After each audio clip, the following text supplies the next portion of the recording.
This is how to master the language of real estate. Because, yes, it has its own unique language. And when you understand the language of real estate, you can have more opportunities, make more money, do bigger deals, and most importantly, not be taken advantage of in your next transaction, whether you're buying, selling, or investing.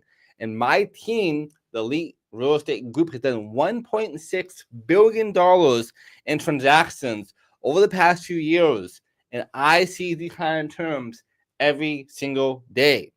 And these terms will help you set you up for success moving forward to understand what are you buying, what are you selling, what's happening, why is it happening, all the nuances behind it. I know top grade investors that I work with that do hundreds of millions of dollars in volume who have no clue about some of these terms even. Like seriously, does not matter if you're brand new or you're expert, you will see terms that will help you have more success in your real estate journey. Again, welcome to the Edge Podcast. We bring all the best things to real estate, marketing, psychology, sales, entrepreneurship, and so much more to give you the edge that you need to go from through a top player to world class in your industry. Without further ado, let's hop into this. This is round two. You probably saw my first live a little bit ago on the same topics because I had no volume. So now up and ready to go for you guys. And again, make sure you tag your friends down below. Share this video. Who do you know that would love to see this kind of content about real estate, psychology, and so forth, especially knowing the term and languages of real estate specifically. Now, first things first, I have three terms already. I kind of broke down. I'll do this again. Number one is real estate. As it sounds, real estate is going to be land, homes, commercial units, and so forth. Any kind of assets that's attached to land itself. So if I'm selling a mobile home park or mobile home with no land attached to it, I'm not actually selling real estate because real estate needs to have land attached to it in order to become real estate. Now, on that note, though, this is a big kicker for you. This is real property. And you're probably asking yourself, what is real property? What's the difference from real property and real estate? Real property is anything attached to the house or the land itself. So if my bookcase I have behind me for all my amazing books to help my team do $1.6 billion in knowledge and volume, so knowledge is key, but attached to the house itself, this will convey with the sale of the property. I can't unattach it. Same for my fan. My fan is already attached to the home. I cannot remove it before I sell it to somebody else without telling them first or without doing so before we go to the marketplace. So anything attached to the house or the land. If you have a gazebo that is attached to the land itself, I cannot take that when I move without having special authorization from the buyers. And on that note as well, though, if I have a fire pit grill outside that's not attached to the house or the land, that is free game. It's not real property. So real property is anything that's attached to the land or the home. And when I sell my clients' homes and help them buy as well, this gets brought up so often. They ask me, is my TV mount allowed to come with me? Well, no, technically not, because your TV mount is attached to the house itself, making it real property. And on that note, though, you have non-realty items. This does sound pretty self-explanatory. That's non-realty items. If you know, realty items is real estate and real property. But when you're doing non-realty items, as a caveat, if the deal that you're doing is big enough, let's say you have $1 million in furniture and rugs and artwork that you're having in the house and someone wants to buy that with the property, then I would add in a bill of sale, which also sounds pretty explanatory. I'm creating a bill of sale with a lawyer, more often than not, you should be doing that, not just yourself, making this, saying, I am going to sell this property or this artwork with the house for $100,000. I'm going to sell this rug for $500,000 and so forth. And this makes it more legit. It makes it also more of a tangible thing. It is a bill of sale. So I can sell them either together. If I sell them together the house and the non-real estate items, you can't just use non-real estate item addendum for this. If I'm going to sell it separately, that you buy the house and then have to buy the items as well on top of that, then I'm going to add in and bill of sale to this transaction to make that going. The same thing applies to livestock. If you're selling a farm, you have chickens or cows and stuff, I'm going to have that broken down in a way with the bill of sale saying, I will sell you these 1,000 chickens for $20K. And then that is now part of the transaction. So this is really important to know that a lot of people will get confused about non-real estate items or not add stuff into that. Let's say I'm selling a house and they have an amazing, amazing stove or amazing fridge, and I'll add it in there and I have close on it, then you lose it. So also having different items allows you to have a paper trail of what's going on. So you should always add these into what you're trying to buy or sell. Our next big one that is super important to know, there is a difference. We have a pre-approval. This is pre-approval. Can y'all see that? Okay, cool. Then you also have a pre-qualification. So pre-approval, let me see that. There we go. A pre-approval is not the same thing as a pre-qualification. So a pre-approval is a good first step. Saying, okay, I'm pre-approved for this amount. I can now buy this house. I can now buy this asset. This is going to help me do that. But when you have these kind of things in mind, you want to make sure that you are doing so before you look at houses. Because you don't look at houses before you do this, it's going to hurt you a lot in terms of getting approved by sellers. Even in this market, which is the buyer's market. Because they don't know you're serious. They want to see a third-party financing addendum. I'll show you pretty soon what that is, but it's making it really powerful if you make sure you guys are on the right track. Because they're not the same. Just for super clarity. So pre-approval is just a quick preliminary asset. I like to do things. A pre-qualification is quick and easy. Pre-approved means I am now pre-approved to buy a house. I have all my docs in order. I can now move forward. So super clear. One more time. Pre-qualification is saying I am pre-qualified to buy this house, but I'm not pre-approved yet. So pre-approval is more important than pre-qualification. So make sure you bring that with you when you look at homes before you look at it. Because one, you could be pre-qualified for $3 million if you guys, your lender does not know exactly what you're doing yet and what your finances are, your credit scores, all these things.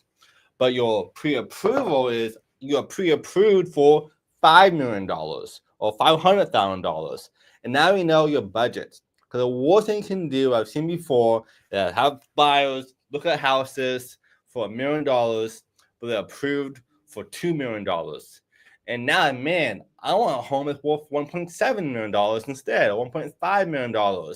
Again, you should never buy at the top of your budget. If your budget is going to be $2 million, 1.7, 1.8 is probably good, and still negotiate as well off the price, making it even better for you. So this little caveat there, I just say to my clients today, actually, over $100,000, I'm buying a luxury home. So that $925, you got $870, taking concessions, plus also another $20, $30K in rehab on top of that. So we saved them $100,000 in buying a luxury home. So this is easier to understand why having pre-approval is so important, and also understanding don't buy top of your market. All right, Jamie's asked, property that's detached via boat screws, real property, I understand something permanent, but TV mount can be removed. They can be removed, but TV mounts are part of the house still. So now they're attached to it with a bolt or a screw. Same for the fan. A fan can be removed, but they're attached to the property. So as soon as I attach this to the property, it's now a real property. So TV mounts are the same exact thing. If I attach a projector from my ceiling to the wall, same exact thing. It can be removed, but it's real property now. And I make sure I ask the buyers, in this case, mostly doing selling, if they're fine with me taking it. If they're fine with taking it, totally go for it. But otherwise, you will be taken advantage of. All right, and Jamie also asked, if you're pre-approved, that guarantee approval, what are some things that could happen that after pre-approval, someone get not pre-approved?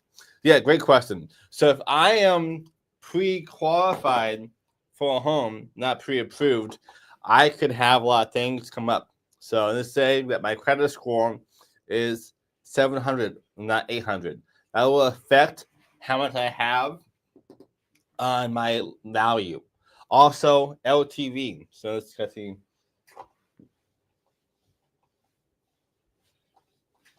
Make more room for you guys, add more context, because that's a really good question. So I have my loan to debt ratio, LTR. So loan to debt, to debt ratio. So LTR is loan to debt ratio. If my loan to debt ratio is too high, that can affect things. So if I'm already pre-approved, not the home stretch yet, like Jim just asked. Being pre-approved means I can buy a house worth $10 million. But if I go out and buy a yacht or a jet or some supercar, I will now affect my debt to loan ratio and my pre-approval. So a huge wrench into the transactions. If I'm buying a home that's cost $500,000 and I make a new credit card, same thing. I should not apply for any credit cards. If a new loan pops up from the past in that 30, 45 days, that also will affect my pre-approval as well. You know, you pre-approved, it can also change and vary every so often. And also, my past 7 transactions I've done this month alone, most of them had a lot of issues because the lenders was doing a lot of the paperwork too late or catching stuff too far later on, like liens and so forth, tax returns, all different strategies have been popping up much later in the process than it should have been. So all these things make a huge, huge role. So loan debt ratio is obviously what it sounds. My loan debt ratio, if I have a ratio of 30%, it makes it hard for me to get loans. I mean, if I have a lot of credit cards, cars, boats, and so forth in my name, that will affect what I can get pre-approved for. And a bonus tip for you guys again, super, super important. Don't open any new credit cards. Don't buy any new things on credit. Don't do anything that involves your credit being pulled outside of having your lender approval letter for you guys moving forward. And our next one off of this is going to be escrow.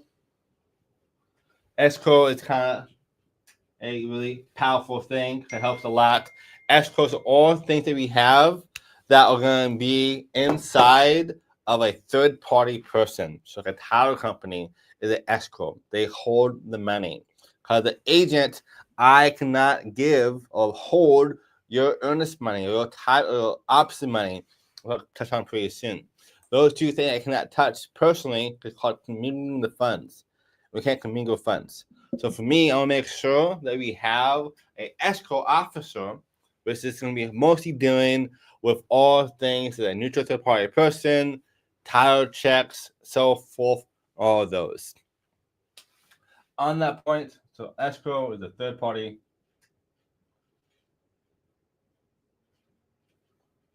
team. We have our Ernest Moonies, spelt like this.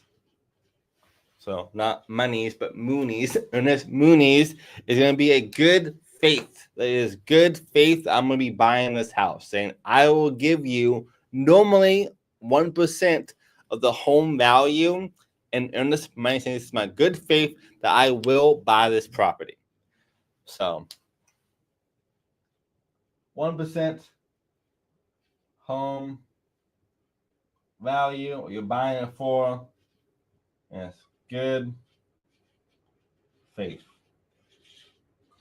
What's nice about earnest money is that when you do close on a house, the earnest money will go towards your closing costs. So for easy math, the home I'm buying is $1 million, and my earnest money is $10,000 because 1%. That $10K will go towards closing costs.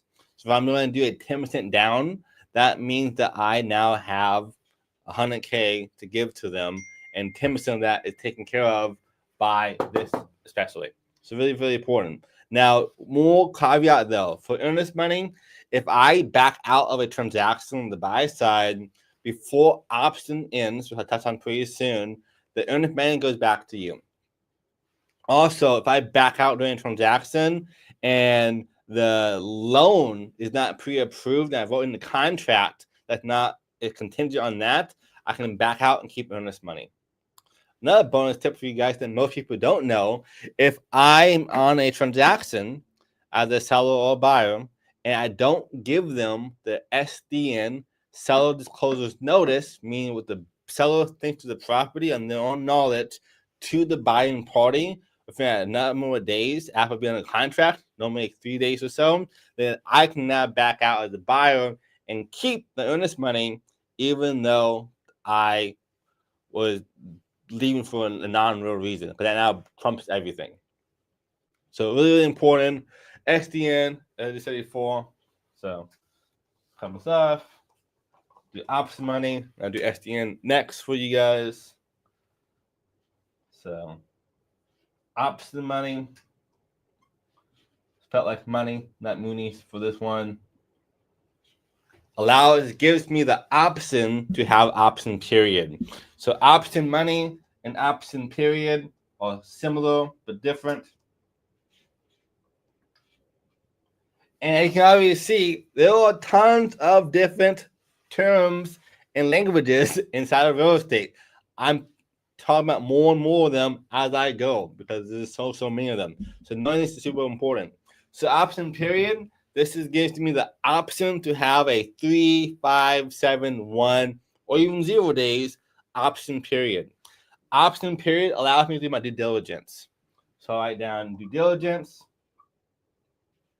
And also I'll break down what due diligence is as well. That is another term as well for us too. So due diligence, option period, the same kind of thing. If I'm buying a commercial property, we don't call it a option period. We call it due diligence. But for real estate transactions, the same thing that applies is the same exact thing. But option period is normally 3 to 7 days.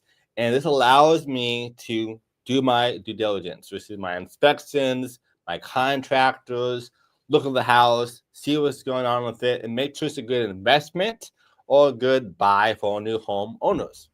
This is super, super important to do. Option money is up to you. Normally, option money is to be $100 to $1,000.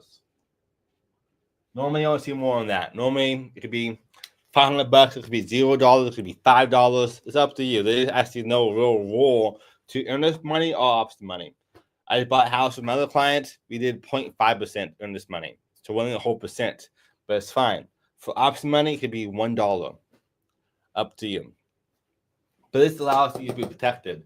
If I go for the whole transaction and I close, my option money will be funded back into the transaction. But if I back out before option is over, so meaning like if I back out of the transaction and after option ends, then the option money goes towards the sellers. If I'm buying the house, they keep the option money. So you will lose that. But again, it's like $100, $1,000, not too much money. Your own money is protected. Due diligence on commercial units is the same kind of thing. I'm doing my walkthroughs, my inspections, my contractors. I'm asking for financial statements, my rent rolls. So let's actually do more context for you guys. As you can tell, I love real estate. I can do this all day long. There's so many cool terms to know. So yeah, rent rolls. This is commercial units. I'm gonna do one more thing before I forget. SDN. This is seller disclosure notice.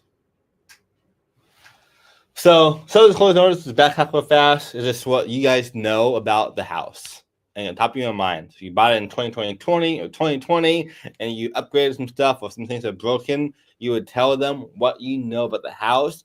And your agent, myself in this case, cannot help you do that. I can't help you, advise you on your SDN. It has to be only you doing it because I don't know about the house more often than not, as much as you do. And it's also why I have to do a pre-inspection as well. More on that pretty soon. So pre-inspection coming up pretty soon. But SDN is really good. If you don't have it matching on what you're buying, though, I can use your SDN against you. So for my buyer clients, my biggest savings to date on one house was $362,000. Did you hear that? $362,000 saved on one house for my client because I used comps against them. I'll do that pretty soon. So I'm gonna write down these terms so I don't forget about it. But I use comps against them, and also the STN did not match my inspection report. So even though I'm buying as is, more on that pretty soon too, as is, they did not match their SD to my report. So I'm like, hey, I know you have the washer broken, but I saw a big hole in the roof. I want 30K off. So having an SD is super, super important. Make sure it's done correctly as much as you can. Now, a rent roll is kind of what it sounds like. It is a roll up of all the rent of the property. So if I'm buying a duplex, it has a rent roll. Not as many units, but it still has one. There's 2 different properties on that. A duplex, a quadplex, a 16plex, a 1,000-unit building. My client and I got home on a contract, or like RV park on a contract a couple weeks ago. There was 99 units. But after doing due diligence, we backed out because it didn't make sense anymore. But 99 units, we saw the rent rolls. What is the returns to making everything right? What is the ROI of that property? So really important stuff. Rent rolls, SDNs. This is pre-inspection / inspection. So pre-inspection / inspection, because they are different. So for my seller clients, I always recommend and suggest that we do a pre-inspection before going to the marketplace.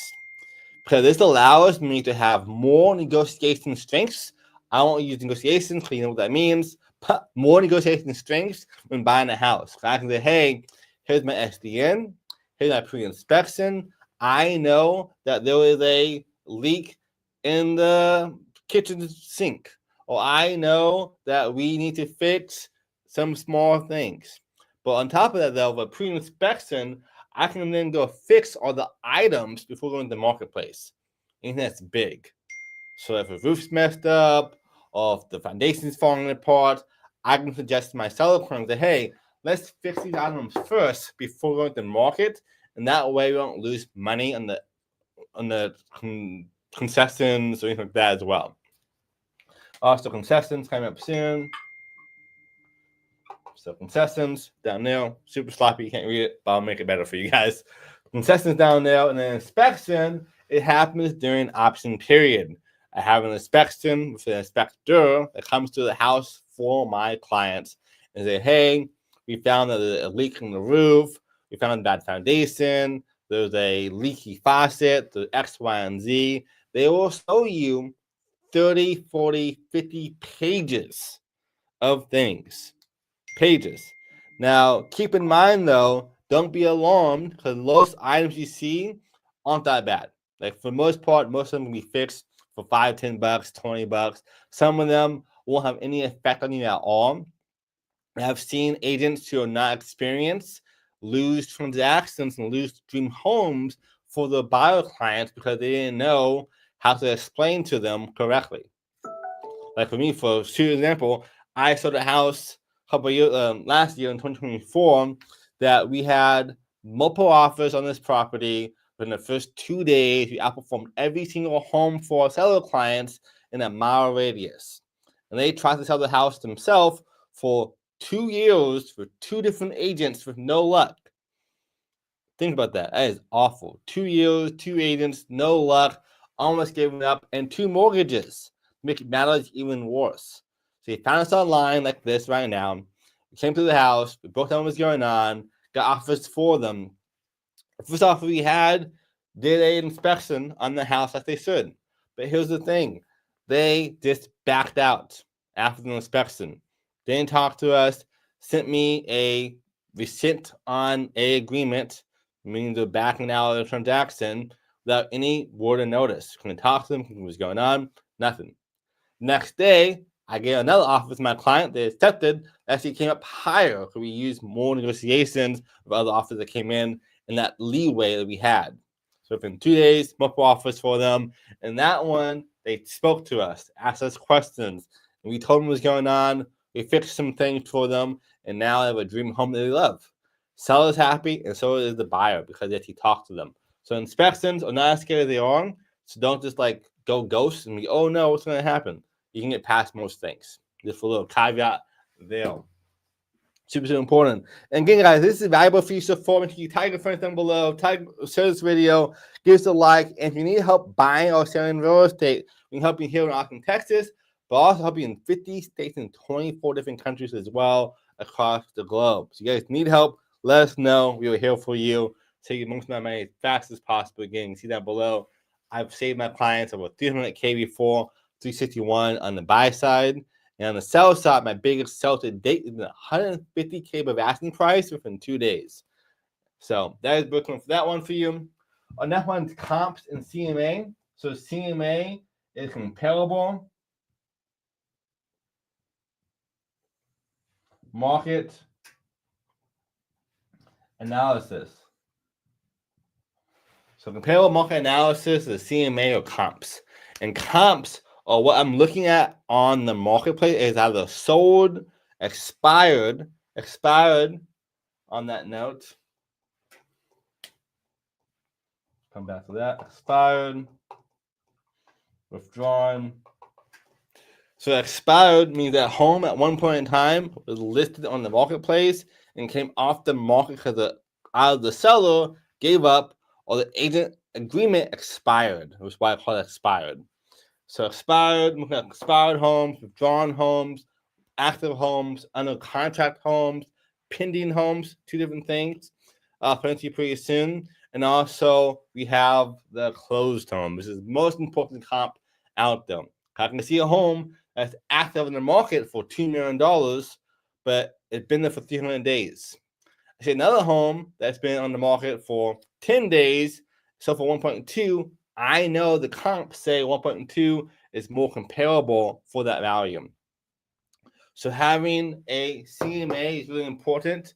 Again, I have a whole breakdown for you guys. Another video I did a few weeks ago. You can watch that if you want to. That breaks down exactly why comps are so powerful, how to use it for buyers or for sellers. I use comps on both sides, not just for my sellers, but also for my buyers as well, getting the best price for the house every single time. Now, comps is really important. As is what it sounds like. I'm buying a house as is, so I'm buying it as it looks. There's no rebuttals, no changes. Caveat, you can always ask for more stuff during the option period, but having as is really important. ROI is return on an investment.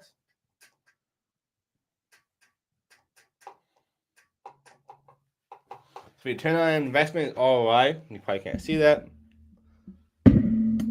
There you go. Return on investment, as it sounds. If I spend $1,000 and I make $100 back, my ROI is $100, and my cap rate in that regard is 10%.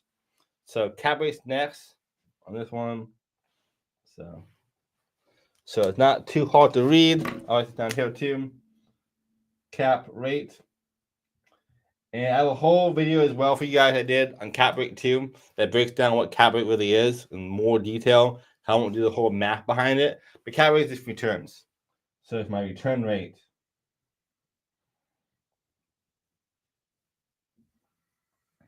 My return rate, if I have a property that's worth $1 million and make $100K a year, that return, my cap rate in this example, I bought it for, is going to be 10%.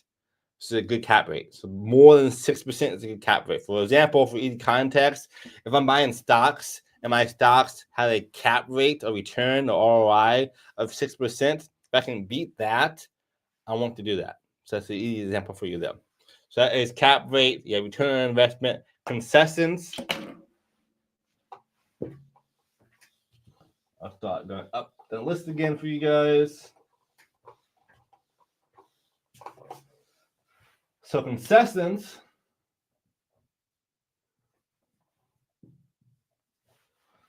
is when I am asking for off the ask price in the back end.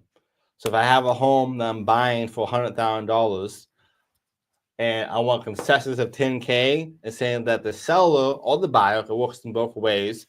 You have a buyer concession, or a seller concession. Both can be applied. Means that they are giving me a concession, an amount allotted to me at closing, not beforehand. And go even further back, which you guys probably know this term already, but go even further back, you have purchase price.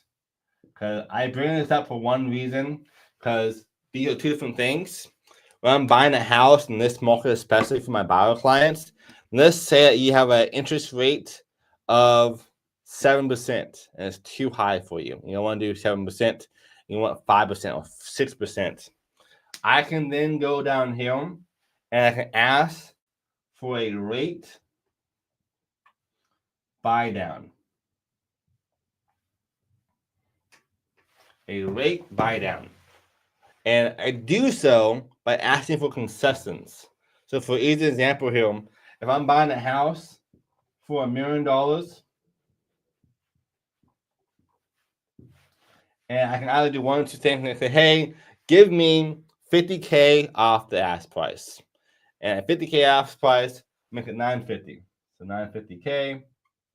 Or I can say, instead of making my offer price less, how about you give me $50,000 in concessions instead? And you might think to yourself, why do that? What's the difference? Why not just do off the ask price?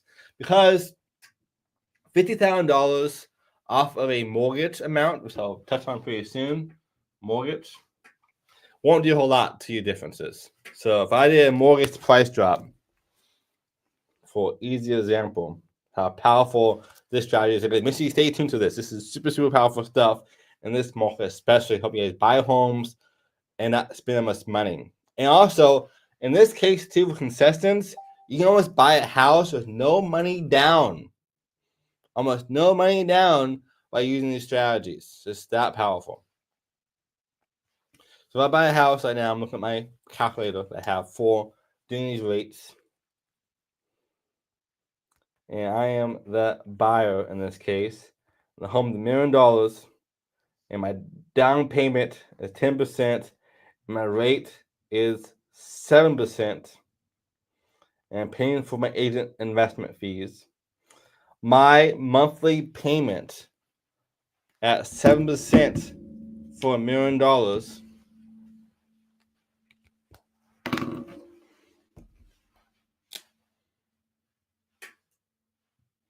is $8.8K a month. And this, so you know, I have a whole video as well. I know I do some of these that breaks down how to structure deals better, like this. I won't go into too much detail, but this is a big example of why it's so powerful. Do concessions versus this purchase price. I'm doing it for 8.8K down per month, and in this case, 10%, 131 at my down payment. I have a down payment of 131K at $1 million. But instead, let's say that I want to do a buy down, because here's the difference. Same exact math, but now I'm doing 950.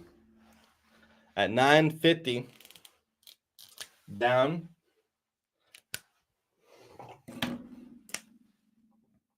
$950K. My math per month is 8.3K per month.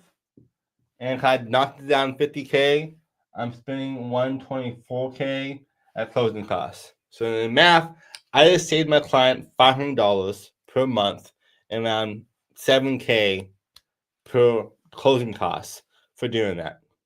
But instead, let's say I say, hey, let's keep it at $1 million.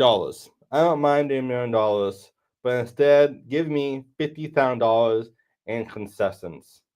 And of the 50K, I'm going to tell them to use 10K of that to buy down my rate, meaning I'm buying down my interest rate with points from the loan officer to do this. I use 10K, 40K concessions left over. My 10K will probably get me to 6%, 5.5%. I'll do 5.5. This to be super conservative, easy math here. And now, look at this. Look how powerful this is. I'm going to keep this there just so you can see in live time an example on what this happens. For concessions, buyers and sellers, purchase price is what it sounds like. And now I'm buying this property at $1 million.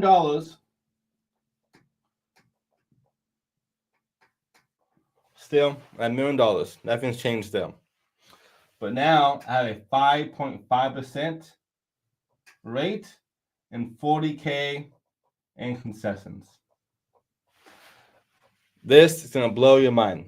And if you guys like this, make sure you tag your friends down below, share this video, give some likes. I think this is super powerful. I'm going to pay 7.8K per month, and my closing costs is going to be $90,000. So that one simple change of this moving my concessions to different placement, I just got a huge savings for my clients. For example, this math is a negative 1K difference and negative, for a quick example, at 124, I seem to say I'll use a 50K price drop instead. There's a $500 difference. And on the other side, it's 124 is a 24K difference minus. So I say to my clients $24,000 out of pocket, and I also save them $500 per month by just switching my rate to different placement. And normally you can do around 3 to 6% of the home value. Higher if it's going to be conventional loans. So I could ask off $50,000 in this example if I was doing that 6%. This is why it's so powerful to understand the language of real estate. More to come for you guys. But again, this is a really powerful way to know what's going on. It'll be your buy down rates, your concessions, and so forth, and purchase price. And then on that note, which you guys already know this one, but I'll bring up just for super clarity. You never know. Some people don't know how this works. You have your mortgage. You also have the mortgage is really important, and also purchase price we talked about before. Down payment, I talked about a lot already, but looking back on people I know, even people who do real estate now, they know this. So I'm going to bring it up one more time. So for mortgage is to be how much is my mortgage on this house? If my down payment is $100,000 and buying a home that's worth $1 million, my mortgage amount, give or take, is $900,000. It's the difference of the purchase price versus my actual loan I have for this. So mortgage and loan are interchangeable more often than not. So mortgage and loan is kind of the same thing. Now, down payment, why I bring this up, because a lot of people think that to buy a house, I have to have $1 million to buy $1 million property. That's not the case. I can spend as low as 5% if I have a really good lender and great financials, normally 10 to 20%.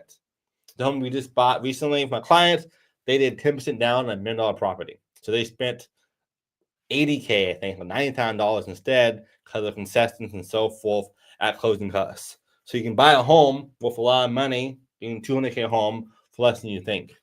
Down payment is going to be how much I have to bring to the table, which is going to be the 3.5, 5, 10, 15, 20 to 30%. Be a big range. your down payment is super, super large. You can get a lot of different strategies there. And on that note, I'll break down two more things for you, more things for you, but two more that applies to this.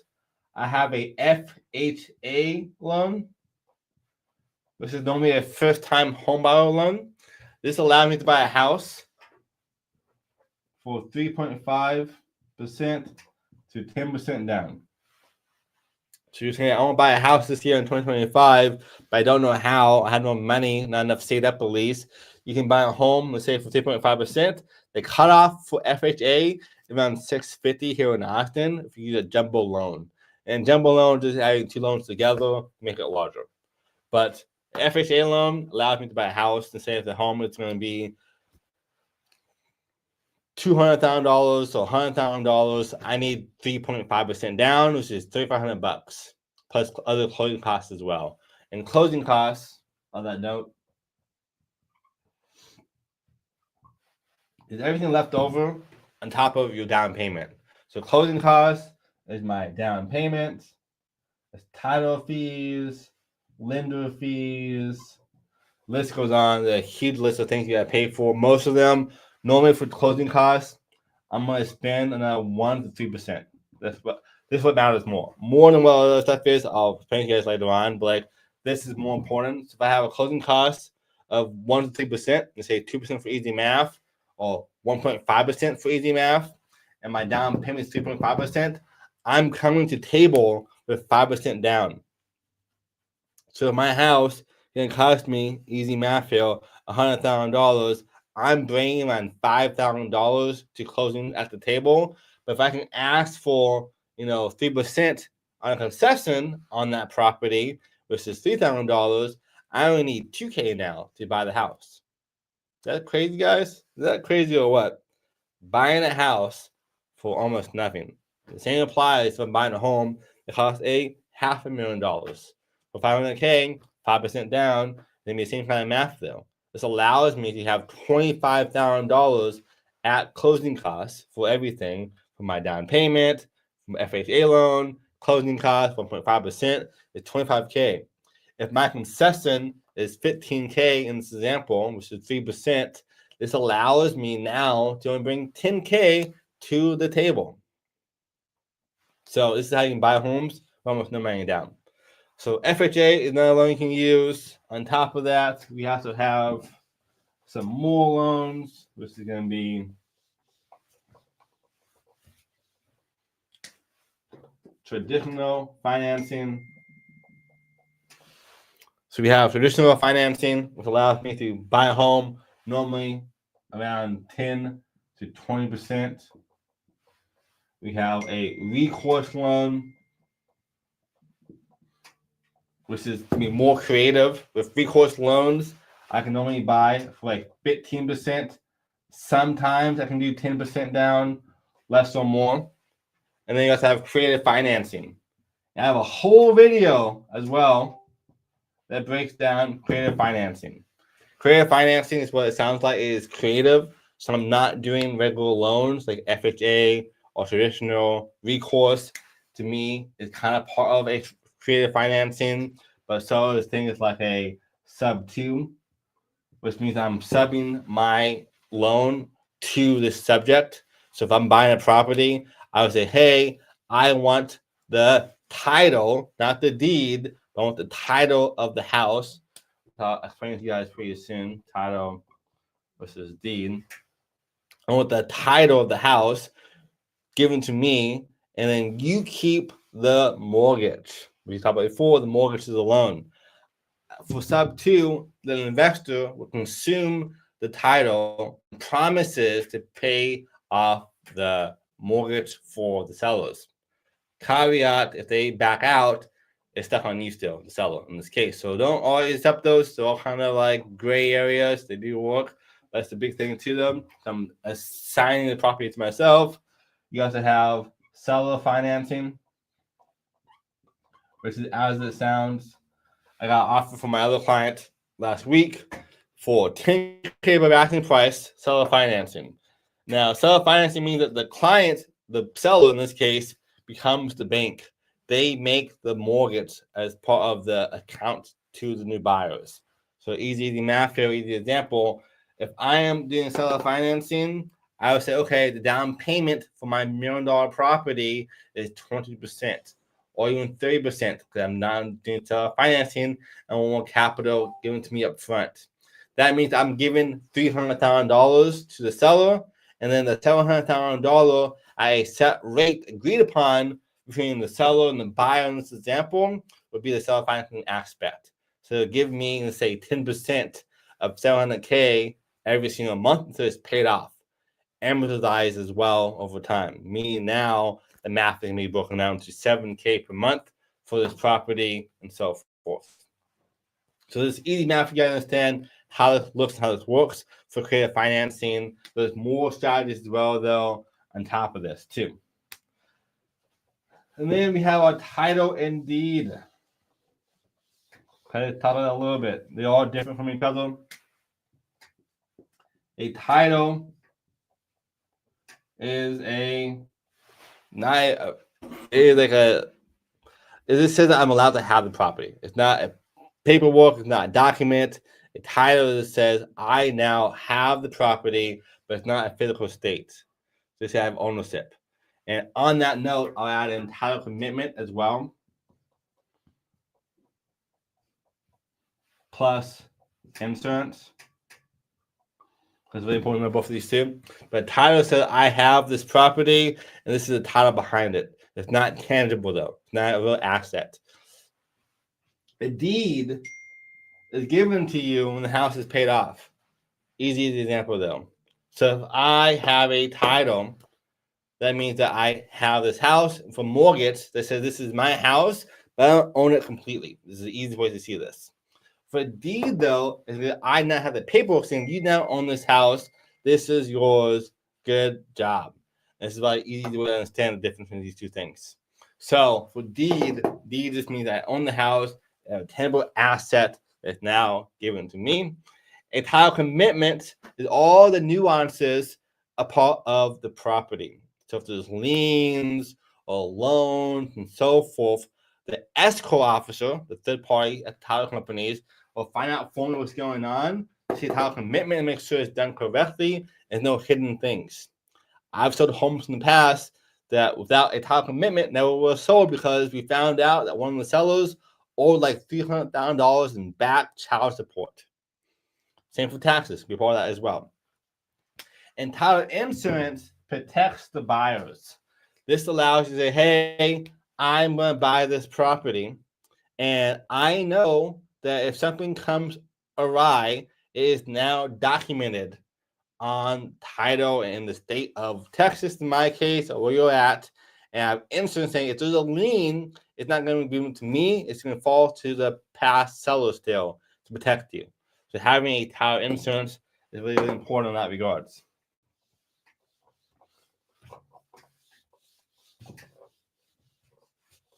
And guys, down below, if you have any questions you want to know more about, let me know below. I know we've been going live for quite some time now. There are some more things I'm going to add in before we hop off of this, though. That are really important. One is the contingency. Contingency is going to be a contingent on financing, contingent on inspections, contingent on appraisals. So I'll also add an appraisal down here for you, too. So yeah, appraisal as well. But contingency worth a lot of things.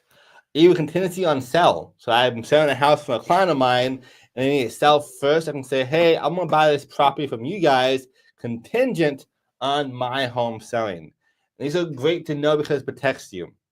So if I'm trying to buy a property, I say I'm going to buy this contingent on my inspection going well, or contingent on my appraisal appraising correctly. It will now protect in that regards. So you can back out whenever you want to and not lose your earnest money. This is why it's so important to know all your different terminologies. Appraisal is what a third-party person who is a appraiser does for us. And you can have 10 appraisers and all different answers. Another example I did last week, we had an appraisal done by 2 different parties. We had 2 totally different answers. One person said that we were in a declining market, meaning that they won't loan us money for this house. The other person said that it was a great market and here's your 10% down. So it changes a lot and can kill deals drastically. I sold another house in 2024 that we outperformed every single home in a 5-mile radius. Every home in a 5-mile radius, meaning that every single agent and house did less than we did for time on the market and for price. Insane. Thanks to all selling strategies we do for our clients. We're from the best of the best. And again, I'm one of the top 1% agents across the country. So this is how I'm going to do so many crazy, amazing results for my seller clients. But if appraisal is too high on appraisal value-wise, that means that I have now instant equity. This is my next breakdown. If appraisal is high for my buyer client in this case, that means that my buyer just made $5, 10, 20, 50, $100,000+ for just buying this house. And most investors will tell you, you make money when you buy, not when you sell. So they made money about this property for what the equity is. But if it comes back too low, the loan will only be given to them, and a contingency only be given to them at that new appraisal value. So if it appraises for $800,000, I'm buying for $1 million, I will only be funded $800K and not $1 million. So $900K in this case, with the loan different values. And that means that I will come out of pocket and pay more money in cash to buy this house still, or make the seller come down on that price. I just did from other clients last week. We saved them $65,000 off the purchase price. It was $925 originally. It priced for $861, so we got a $65K discount for them, for my buyer clients in this case, to get them to buy the house. This is the appraised value. Equity is the most amazing thing about real estate. This is why people buy homes. Equity is going to be the difference from your mortgage and the mortgage we have left over. So let's say that I owe 70% on my home. My home is $1 million. This 30% here, 300K, is my equity. So your net worth in this scenario is $300,000 that you now have. And to me, this becomes a new bank for you. But now my house can be taken out to buy more things. So equity right here. I can then use equity for more terms for you guys.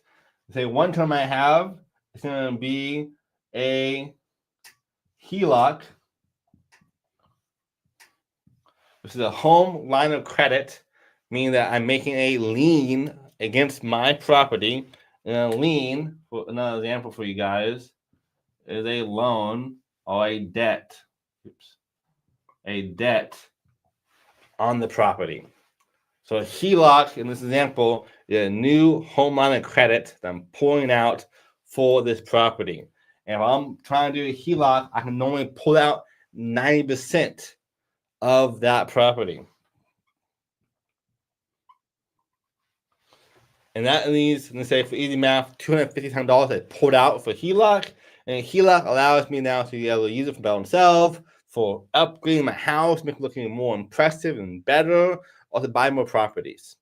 I put up $250,000 to do that. So HELOCs allow me to access my money, home line of credit. But also another thing called a refi, which is a refinance.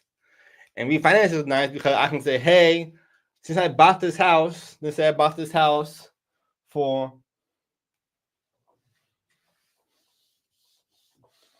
$900,000 5 years ago, and I've paid off 30% still, but now it's worth $1 million. I profited 100K of my equity. 100K of this 10%. I know. 10% of this is going to be from my equity that had increased by appreciation. Appreciation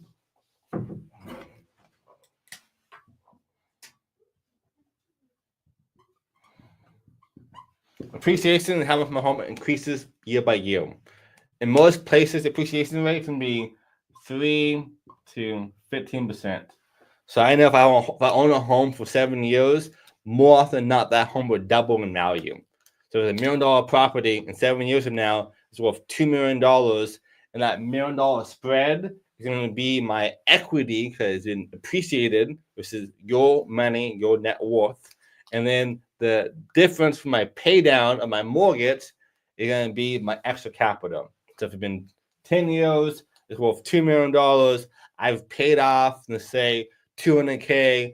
I now have $1.2 million in equity that kind of pull out for rehabs, pull out for buying more properties, all for your life. Don't suggest that one, but you can. So I'll put it there for you guys on that regards. And then we have HOA, which is another term we can use as well. HOA is going to be, what people, homeowner associations doing for you guys. Fix your yard. Normally, HOA should do stuff for you too. This is like mowing your lawn, keeping landscaping good for you guys, cleaning streets and so forth. All different strategies. But this is kind of all the biggest terms. Hyperdrive for a few more terms for you guys. So I can not be on for 20 hours because I love real estate. And again, to me, it is its own language, which is why you probably notice I've done so many things in terms of terms. We have cash flow. So hyperdrive cash flow is how much I'm making per month. If I'm paying $1,000 my mortgage, my rent's $1,500 after all said and done, my cash flow is that difference, which is $500. If I have a breakdown of a fix and flip as it sounds, my fix and flip is going to be I am now given a property that I either bought or found a way to acquire. I'm going to fix it up. I'm going to flip it for more money. So fix and flip as it sounds, super easy. I have a wholesale, which is a unique thing that people do when they're new to real estate. And I'm buying a property, and I'm going to assign it to another buyer and say, hey, your home is worth $1 million. Can I buy it for $900K? If they agree to buy it for $900,000, I can then sell it to somebody else for $1 million or for $950K. Say, hey, I want a wholesale price of $10K, normally minimum, to $100K or more. It's up to you. There's no rules to this. This is a gray area. A lot of gray areas. I have a lease option or a lease back even. A lease option is going to be a breakdown that let me buy a house with the option, lease a house with the option to buy it. So kind of seller financing a little bit different in Texas. They are allowed, but they're kind of super gray, hard to do. In some places though, this is really common. It's like lease to own. A lease back, not the same at all, but on that note though, it's saying I'm going to buy this house and I'm going to lease it back to the seller, from the buyer in this case, for 2 weeks. At a daily rate or for free, so I can move out my things and leave peacefully. And that is totally kosher. It happens all the time. So it's not a red flag to lease backs. And it works. We have depreciation, which is different than appreciation. Depreciation, as it sounds like, is depreciating the property. Some homes in some areas and states actually lose value every single year. So let's say that a meth lab pops up in this neighborhood after you bought it, that will cause depreciation. Or if a nuclear war has happened in that neighborhood or that area, my depreciation. But also, people will buy real estate for depreciation. Like for myself, my CPA is like, hey, this year we should probably buy 2 to 4 homes and do a full depreciation for cost segregation. How long goes that one now because more advanced terminologies, but I can fully depreciate and save $100,000 on taxes per house or more. So the appreciation can work for your favor. You have my favorite thing that my wife and I created is to be appreciation arbitrage. So appreciation arbitrage, which means that I am now going to use the equity of my appreciation that I've got on a property, so then I'm going to buy more properties with that equity arbitrage. So I'm just using my equity that we have to buy more homes, kind of like the Burr method. So the kind of like Burr, this is buy, rent, rehab, repair. Same exact strategy there. We have hard money loans.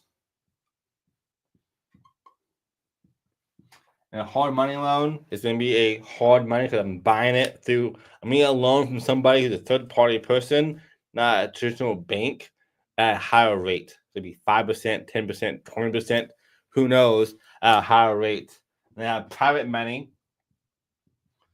And private money is similar to a hard money person, but this is a private individual who has money to invest with other people. Say, hey, Uncle Bob, I'm trying to buy this house. Can you give me $800,000 and I will pay you 10% per year, or being I'll pay 10% amortized over the time on that property.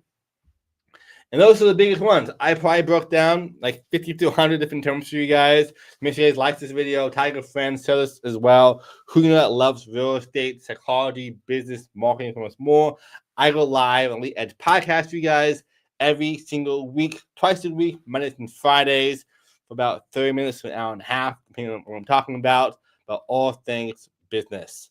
And of course, real estate. Hope you guys go from being best of the best to world class in your industry here at Elite Edge Podcast. Thanks for watching, guys.